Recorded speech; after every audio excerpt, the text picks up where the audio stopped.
À l'Élysée, dans le bureau de la Première Dame, c'est une découverte qui a semé un vent de panique.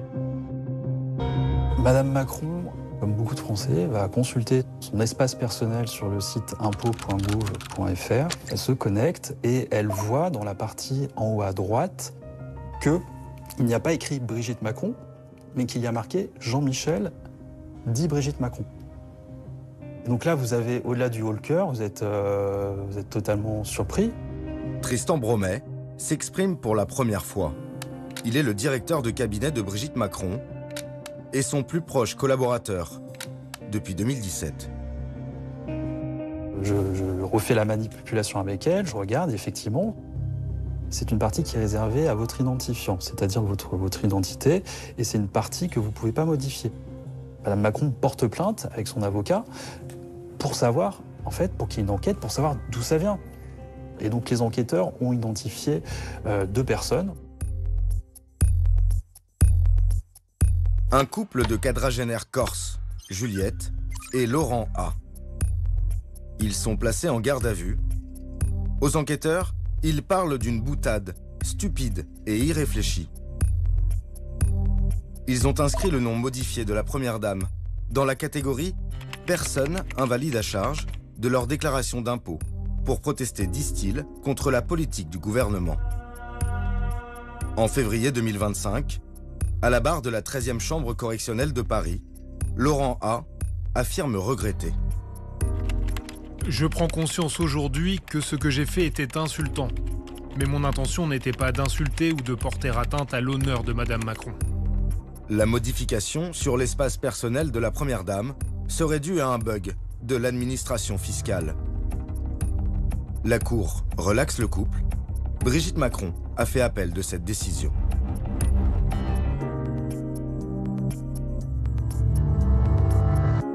Vous savez qu'il y a cette histoire, cette rumeur qui court depuis longtemps, mais là, on change de registre. Jean-Michel dit Brigitte. La rumeur selon laquelle la Première Dame serait un homme. Né dans les sphères les plus radicales de la complosphère française. Les 3 premiers mois de l'année 2025, c'est plus de 1 milliard de vues. Cette théorie complotiste est devenue l'une des plus virales au monde. Comparé à d'autres fake news, c'est hors norme, c'est inédit, c'est du jamais vu. Depuis 5 ans, cette rumeur poursuit Brigitte Macron et ses proches. Quand ces petits-enfants entendent dans la cour de récréation « Écoute, ta grand-mère, c'est pas ta grand-mère, c'est un grand-père », elle est touchée, elle est meurtrie. Et là, on touche à la généalogie de mes parents. Et là, c'est impossible. Une affaire au retentissement désormais mondial.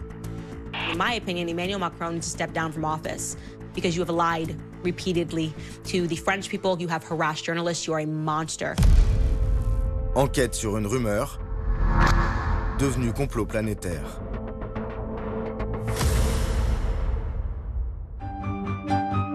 Printemps 2021, rédaction de Mediapart. Le directeur du site d'investigation reçoit un mail étrange. Il est signé d'une certaine Natacha Ray, qui se prétend journaliste. Natacha Ray sollicite d'abord Edoui Plenel en avril 2021. Elle le contacte à 2 reprises en se montrant assez insistante quant au fait qu'elle détiendrait des informations décisives sur la présidence Macron. Bonjour, journaliste et enquêtrice indépendante, cela fait maintenant plus de 3 ans que je m'interroge sur la véritable histoire de Brigitte Macron, qui n'est pas du tout celle que l'on nous a contée.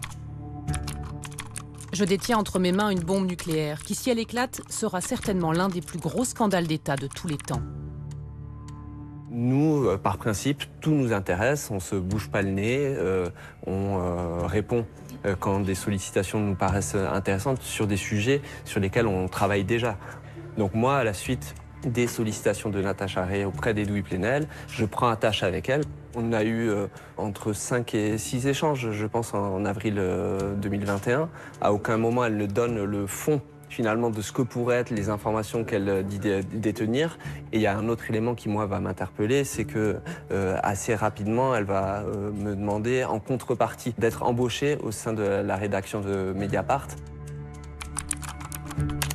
J'aurais de toute façon besoin d'un engagement, d'une promesse écrite de votre main, celle de me donner un poste dans votre rédaction si ma démonstration s'avère convaincante, car je suis au chômage.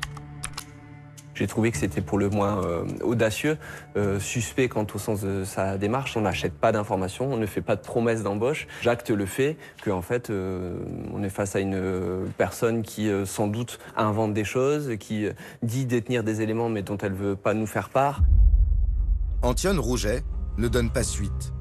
Mais quelques mois plus tard, en décembre 2021, une collègue l'alerte.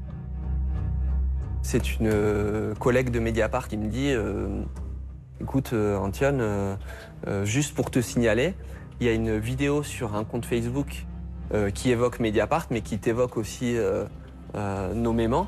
Et c'est là que je fais le lien en fait entre cette interaction de quelques semaines au mois d'avril très bizarre quoi, avec quelqu'un qui me semblait voilà, totalement brouillon.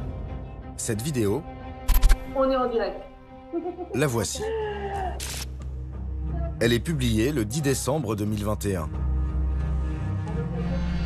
Natacha Ray n'apparaît qu'en photo, visage dissimulé derrière des lunettes de soleil et un chapeau.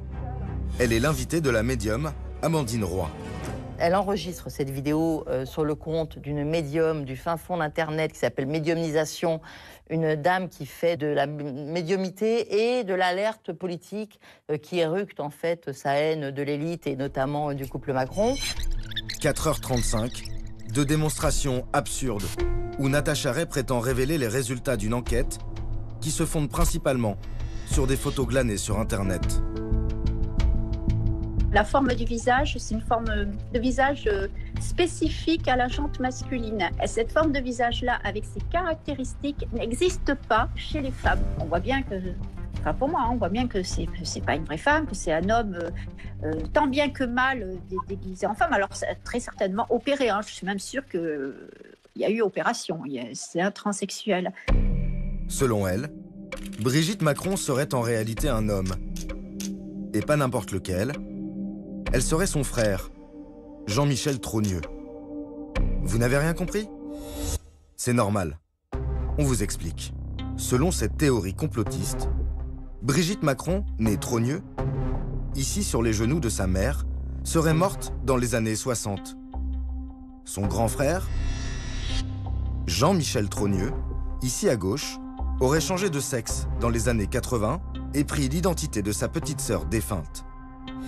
Selon cette théorie complotiste, Emmanuel Macron serait donc marié à Jean-Michel Trogneux, homme transsexuel et âgé de 80 ans aujourd'hui. C'est pire que les sous-doués du journalisme en fait. On n'a aucun élément tangible permettant même de douter, etc. Il y a des questions totalement vaporeuses en l'air, etc. Mais il n'y a absolument aucune information. Si ma thèse est la bonne et qu'elle est Jean-Michel, eh bien forcément, elle n'est pas la mère des enfants, mais le père. Si elle est le père des enfants, il y a forcément une mère planquée quelque part. Elle part dans tous les sens, c'est vraiment complètement, on ne comprend rien. Elle aurait dû rester au fin fond d'Internet et ne jamais finalement buzzer. Nous mettons fin à cette interview ce soir, mais vous l'aurez compris, elle n'est qu'un début. Ce qu'il faut noter, c'est que ce live, au début, il est peu visionné. On est le 10 décembre, il cumule quelques milliers de vues. Et c'est vraiment quelques jours après, je crois le 13 décembre, qu'il va être massivement partagé. La vidéo, elle va être vue 500 000 fois avant d'être supprimée, donc c'est quelque chose d'assez massif. Et c'est vraiment à cette époque-là qu'on date l'émergence de la théorie Jean-Michel Trogneux. Une viralité telle qu'elle interpelle les médias. En quelques jours à peine, l'histoire est relatée par une grande partie de la presse française.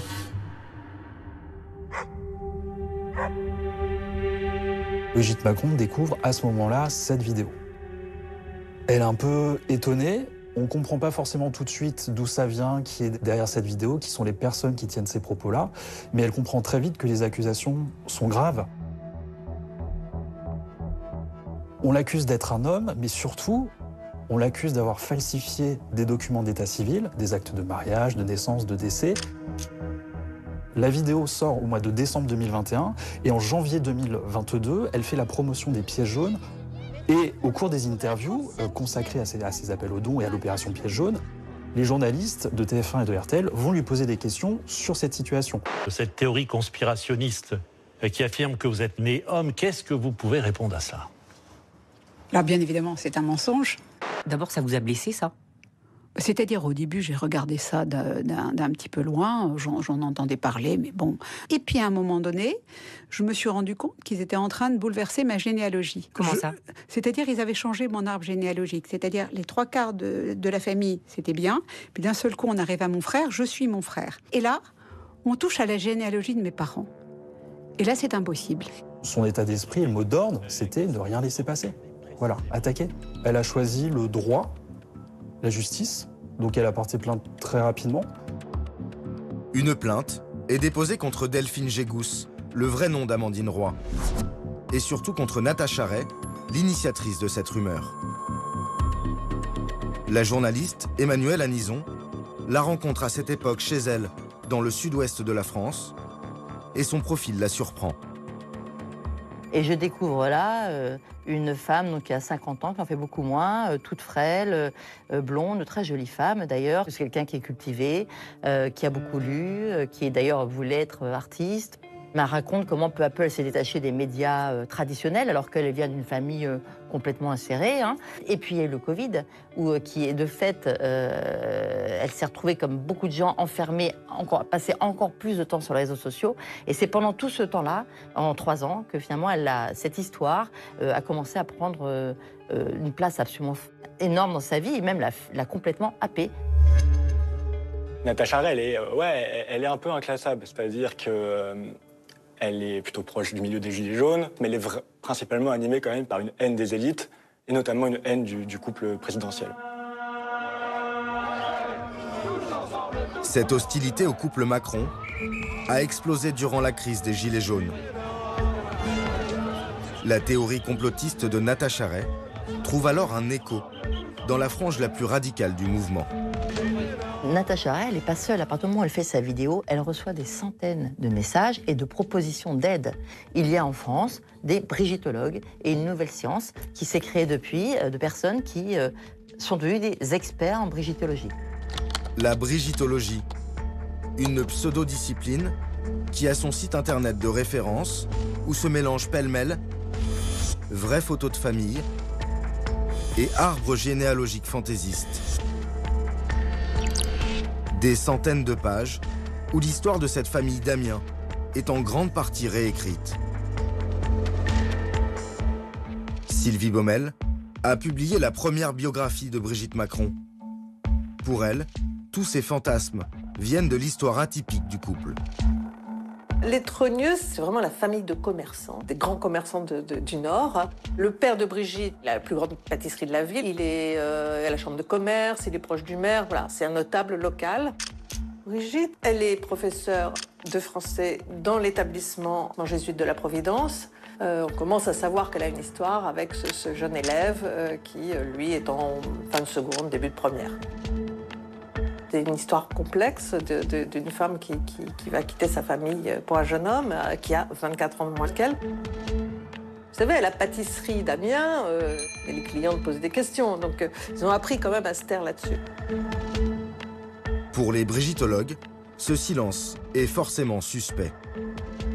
Selon eux, la famille chercherait à dissimuler un secret encore plus lourd. Moi, quand je vais à Amiens la première fois en 2016, il faut avouer que quand je rentre, j'ai un appel de Bercy, du cabinet de Macron, qui me dit « Mais qu'est-ce que vous êtes allé faire à Amiens ?» Il y avait vraiment ce souci pour eux d'écarter, de gérer ce problème de comment on va présenter à la France que Emmanuel Macron a épousé sa prof de théâtre. Donc c'est ça le contrôle, il est là, il est à ce moment-là. Dès la campagne présidentielle de 2016, l'histoire du couple alimente les rumeurs, et une en particulier qui vise Emmanuel Macron et le président de Radio France de l'époque. C'était « Il est homosexuel ». Tout le monde l'avait vu avec Mathieu Gallet, tout le monde. Si dans les dîners en ville, si dans les boucles de mail, on vous dit que j'ai une double vie avec Mathieu Gallet ou qui que ce soit d'autre, c'est mon monogramme qui soudain m'a échappé, mais ça ne peut pas être moi.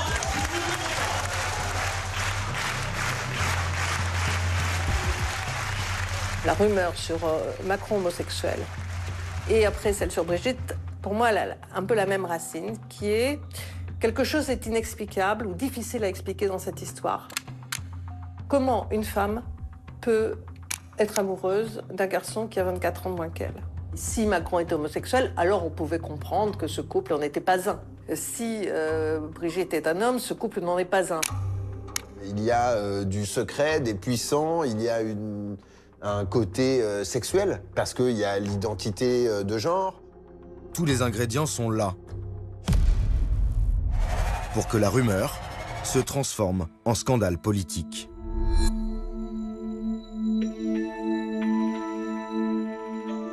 C'est du moins l'obsession d'un homme qui va faire basculer cette affaire dans une autre dimension. Pour le rencontrer, il faut franchir les Alpes, direction Milan, où il vit aujourd'hui.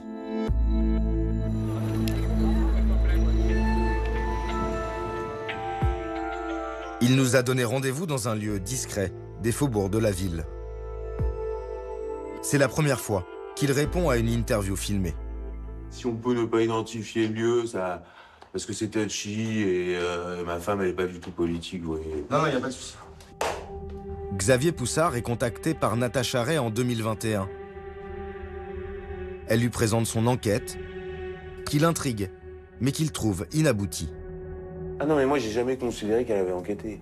Enfin, ça, si vous voulez, qu'elle dise, elle, qu'elle ait enquêté, moi, j'ai jamais considéré qu'elle avait enquêté. En fait, c'est purement intuitif. C'est-à-dire que c'est purement intuitif, son truc, mais c'est pas inintéressant. C'est-à-dire qu'en gros, je me dis, bon, je vais l'aider un peu. Je vais l'aider, puis on va voir ce qu'on peut bricoler, puis je commence à vérifier des trucs. Donc, je mets sa thèse, donc je relais sa thèse, et je relais tous les éléments qui vont avec sa thèse et qui rentrent, en fait, dans mon angle de départ, qui était le mystère Brigitte Macron. C'est-à-dire qu'il y a un mystère. C'est-à-dire que je dis, voilà, bon, alors, je pose en fait des faits, je n'affirme rien. Il s'approprie la rumeur de Natacha Ray et la maquille d'une apparente rigueur journalistique. Il la publie sous forme de feuilleton dans la revue qu'il dirige, Faits et Documents. Faits et Documents est un média qui gravite vraiment dans l'extrême droite la plus radicale, proche de Alain Soral. Et c'est un feuillet d'ailleurs qui existe depuis de nombreuses années, qui est apparu à la fin des années 90 et qui a toujours véhiculé à la fois des théories complotistes, mais aussi a véhiculé des propos antisémites, racistes. C'est vraiment un brûlot. Pour Faits et Documents et donc pour Xavier Poussard, ces discours sur Brigitte Macron, ils sont l'occasion rêvée de percer les murs de l'anonymat et de ne plus parler uniquement à un public d'avertis. Vous êtes arrivé à une conclusion, c'est quoi le but? Il y a plusieurs buts. Alors d'abord, bon, moi je m'en cache pas, il y a un côté, si vous voulez, vous avez une arrogance du pouvoir. Moi je me cache pas que bon, c'est assez jouissif de les voir se prendre les pieds dans le tapis. Xavier Poussard transforme la rumeur en théorie du complot. Et elle va bénéficier d'un coup de pouce inattendu pour se répandre. Il y a Twitter, qui est un énorme réseau social. Il est racheté par Elon Musk. Et à ce moment-là, ça devient vraiment un réseau qui est plus modéré, dans lequel on peut dire absolument tout et n'importe quoi. Donc ça contribue à ce que les gens se sentent libres de pouvoir retweeter indéfiniment ce qui passe sur Brigitte Macron. Un compte, en particulier, profite de cette nouvelle liberté qu'offre Twitter pour diffuser très largement cette théorie.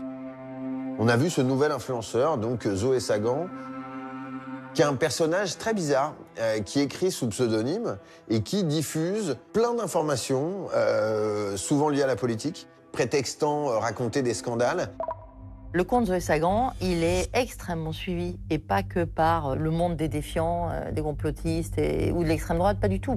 Il est suivi par tous les journalistes, il est suivi même par les politiques. En fait, c'est quelqu'un qui a du pouvoir. Zoé Sagan, ça l'amuse de voir que ses publications sur l'entrejambe de Brigitte Macron dépassent les millions d'impressions sur Twitter, qu'il y a des gens qui y croient sérieusement. Ce qui m'a le plus surpris, c'est de rencontrer des personnes qui y croient, qui n'ont pas, à mon avis, le profil de complotiste. Le patron d'une grande entreprise française cotée, qui m'a certifié qu'il le savait de source sûre, que Brigitte était un homme, mordicus. Si vous montrez une photo, et il y en a des photos, les complotistes vont vous dire oui, c'est pas Madame Macron, c'est un comédien, c'est sa fille, c'est pas elle. S'afficher avec son frère, on va dire, oui, elle s'affiche avec son frère à l'Élysée, mais c'est pas lui. Il faudrait que Mme Macron fasse un test ADN. Mais attention, le test ADN, il ne faut pas le faire en France parce que les laboratoires français sont aux mains du gouvernement, donc il faut le faire en Russie. On ne veut pas rentrer dans ce jeu-là. Pourtant, le président de la République va sortir de sa réserve et dénoncer publiquement les attaques dont sa femme fait l'objet. Et les pires des choses, c'est les fausses informations et les scénarios montés avec des gens qui finissent par y croire et qui en fait vous bousculent, y compris dans votre intimité, parce que oui, enfin, j'en dirai pas plus. Vous pensez au fait aux personnes qui disent que votre femme est un homme? Oui, c'est ça. On a quand même des fadas. Hein. Loin de faire taire la rumeur, ces quelques mots du président vont attirer l'attention de l'autre côté de l'Atlantique.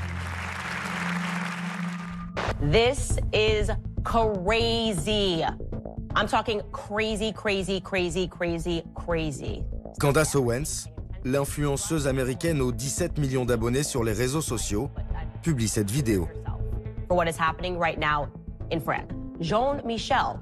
So Bridget is actually John Michael. John Michael lived as a man for 30 years and then transitioned at the age of 30 to become Brigitte.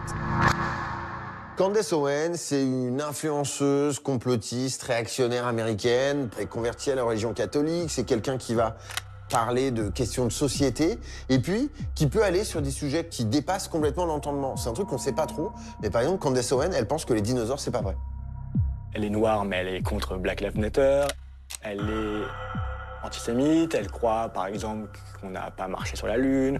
Bref, elle coche absolument toutes les cases des grandes théories complotistes américaines, mais elle a vraiment cette particularité d'avoir une place au sein de l'extrême droite américaine, d'être une personnalité identifiable. Elle est vraiment dans le cœur nucléaire de la Trumposphère américaine. Candace Owens n'est pas une inconnue en France. En 2019, Thank you guys so much for having me. elle était l'invitée star de la Convention de la droite, organisée par Marion Maréchal Le Pen. L'influenceuse américaine ne se contente pas de relayer la rumeur Jean-Michel Trogneux, elle porte de graves accusations à l'encontre de la Première Dame. Was just 15 years old. He was a drama student at a school. And his teacher was Brigitte. You're looking at what might be, because they changed the age throughout the years, a story of pedophilia.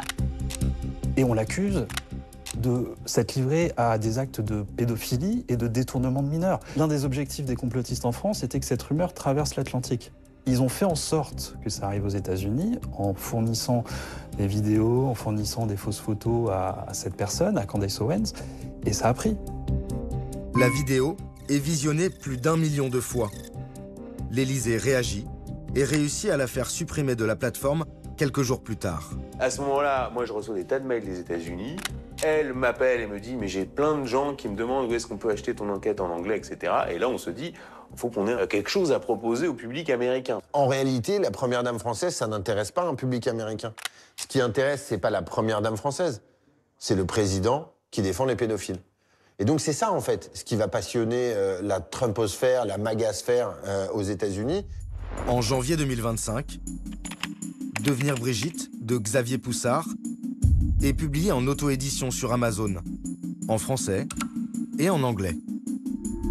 Il se hisse rapidement en tête des ventes. Welcome at long last to an incredible series that we've put together for you, right here on Candace. Candace Owens diffuse, elle, une série de vidéos intitulée Becoming Brigitte sur son site internet. Candace Owens, elle va donner un aspect un peu plus hollywoodien à cette rumeur. Elle va feuilletonner ces révélations en plusieurs épisodes qui vont être très attendus. Elle reprend, mais alors mot pour mot, de manière extrêmement détaillée, tout ce que Xavier Poussard a écrit dans son livre. Elle a contribué à donner un impact absolument fou à cette histoire. L'affaire Brigitte est un homme, on estime que sur les 3 premiers mois de l'année 2025, c'est plus de 1 milliard de vues pour cette histoire-là. On n'a jamais vu un buzz de cette ampleur-là, dans cette temporalité-là. Qui se cache derrière tous ces comptes qui relaient la rumeur? Cet expert en comportement sur les réseaux sociaux à remonter leurs pistes. Quand on s'intéresse aux 100 personnes qui ont le plus publié sur ce sujet, eh ben on se rend compte que c'est à 77% des boomers. On a pu déterminer les 10 premières villes de ces personnes et on a 9 villes sur 10 dans le sud de la France. Marseille, Bordeaux, Toulouse, Nice, Montpellier, Biarritz, Toulon et Nîmes. C'est aussi que c'est très lié à la sphère extrême droite. Ces gens-là qui parlent de fake news relaient aussi toutes les informations liées à l'extrême droite. Et on sait que c'est plutôt des profils masculins. En 2025, la rumeur autour de Brigitte Macron s'est hissée au rang de première théorie complotiste en France, suivie par la théorie plus globale sur les élites pédophiles. Cette affaire Brigitte Macron est symptomatique de quelque chose de plus vaste. C'est un sport national dans la complosphère d'essayer d'imaginer que nos élites ne sont pas ce qu'elles sont, que notamment les femmes de pouvoir seraient pour certaines des hommes. Cette histoire de première dame accusée d'être un homme, ça n'arrive pas qu'à Brigitte Macron. La femme du Premier ministre espagnol aussi, la Première ministre néo-zélandaise. En fait, cette histoire, c'est un classique. Et il y a même un terme qui est devenu viral et qui est un terme consacré dans les complosphères internationales, la transvestigation, qui est en gros l'investigation du fait que quelqu'un serait trans et nous le cacherait. La transvestigation vient des États-Unis. Et l'une de ses premières victimes a été Michelle Obama, l'ancienne première dame américaine. Few days, and it's a big international news story. The question is, who is Michelle Obama? Is she really a woman? Is she a man? Especially when every time I look at Michelle or Michael Obama, the first lady or the first tranny, Les émissions d'Alex Jones sont suivies par des centaines de milliers de téléspectateurs chaque jour. Ses livres sont des best-sellers. C'est un personnage extrêmement populaire. Et lorsqu'il dit quelque chose, cela se propage très rapidement. C'est lui qui a commencé à surnommer Michelle Obama Big Mike et a affirmé qu'elle était née homme. Michelle Obama est une femme qui est beaucoup plus athlétique. Sa musculature, ses épaules, ses bras, et donc on voyait tout un tas de photomontages absolument, franchement, désagréables. Il s'agit de personnes très actives et influentes dans les groupes complotistes. Pour eux, la preuve que Michelle Obama est un homme devient également la preuve que les vaccins sont toxiques, que l'élection de 2020 de Trump a été volée, que le Covid a été fabriqué de toutes pièces. Tout cela fonctionne comme une conspiration géante. Ni Becoming, l'autobiographie de Michelle Obama publiée en 2018, ni les documentaires sur sa vie. I am from the south side of Chicago. That tells you as much about me as you need to know. N'ont éteint cette rumeur. 8 ans après son départ de la Maison-Blanche, elle est encore massivement relayée aux États-Unis. Her shoulders are wide enough to put 3 men's heads on. Sous couvert d'idéologie, Alex Jones l'a fait fructifier aussi pour son intérêt personnel. Alex Jones, sur l'année 2015, 2016, 2017, son média complotiste, il fait plus de 140 millions de dollars de chiffre d'affaires.